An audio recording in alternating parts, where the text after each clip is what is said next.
대한건설협회 주요 뉴스입니다. 대한건설협회는 일자리 창출 및 경제 활력 회복을 위해 민자사업 활성화를 위한 정책 제안을 기획재정부와 국토교통부에 건의했습니다. 현행법령상 민자사업 최초 제안자는 10% 이내의 우대 접수를 부여받을 수 있으나 실제로 1에서 2% 수준의 점수만 부여되고 있습니다. 이에 최소 5% 이상의 우대 점수를 부여하고 점수 산정 시 정량적 평가 방법 도입을 건의했습니다. 또한 현행 민자사업은 2008년부터 정부 고시 사업이 급감하여 최근 10년간 단 7건에 불과한 상황을 감안해 필수 민자 검토 대상 시설에 대해서는 반드시 민자 적격성 판단을 실시하도록 제안했습니다. BTO와 BTL 혼합 방식이나 AP 방식 등 사업성과 공공성을 동시에 추구할 수 있는 다양한 민자 방식 도입이 필요하다고 강조했고, 건설사들이 적은 유동자금으로 민자 사업을 계속하기 위해선 최소 자기자본 비율이 낮아져야 할 필요성이 있다고 보고, 건설 기간 중 최소 자기자본 비율을 현행 15%에서 10%로 인하하는 방안도 건의했습니다.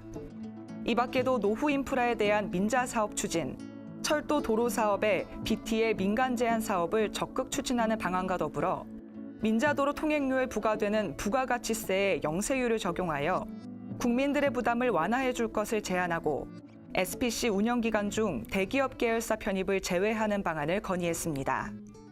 국토부는 의무적 영업정지 부과 기준 완화 등 건산법령상 일부 규제의 개선 계획을 발표했습니다.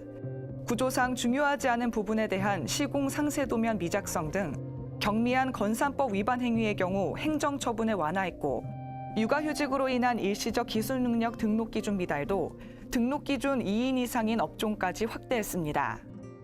대한건설협회는 건설산업 이미지 개선과 협회 사업의 홍보 확대를 위해 건설통통TV 유튜브 채널을 개국했습니다. 프로그램의 다양화와 구독자 확대를 위한 지속적인 노력을 통해 건설 산업의 대국민 이미지를 개선하고 회원사 정보 제공의 내실화를 추진한다는 계획입니다. 조달청 종심제 심사 세부 기준이 개정 시행됐습니다. 균형 가격 산정 방식에 있어 현행 상위 40%, 하위 20% 제외에서 상위 20% 제외로 개정되었고, 고난이도 공사 세부 공정 단가 심사가 도입됐습니다.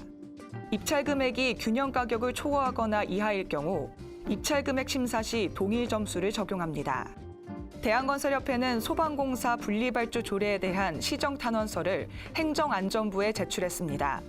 이후 시도회를 통해 각 지방의회에 대한 탄원서 제출 협조를 요청했습니다.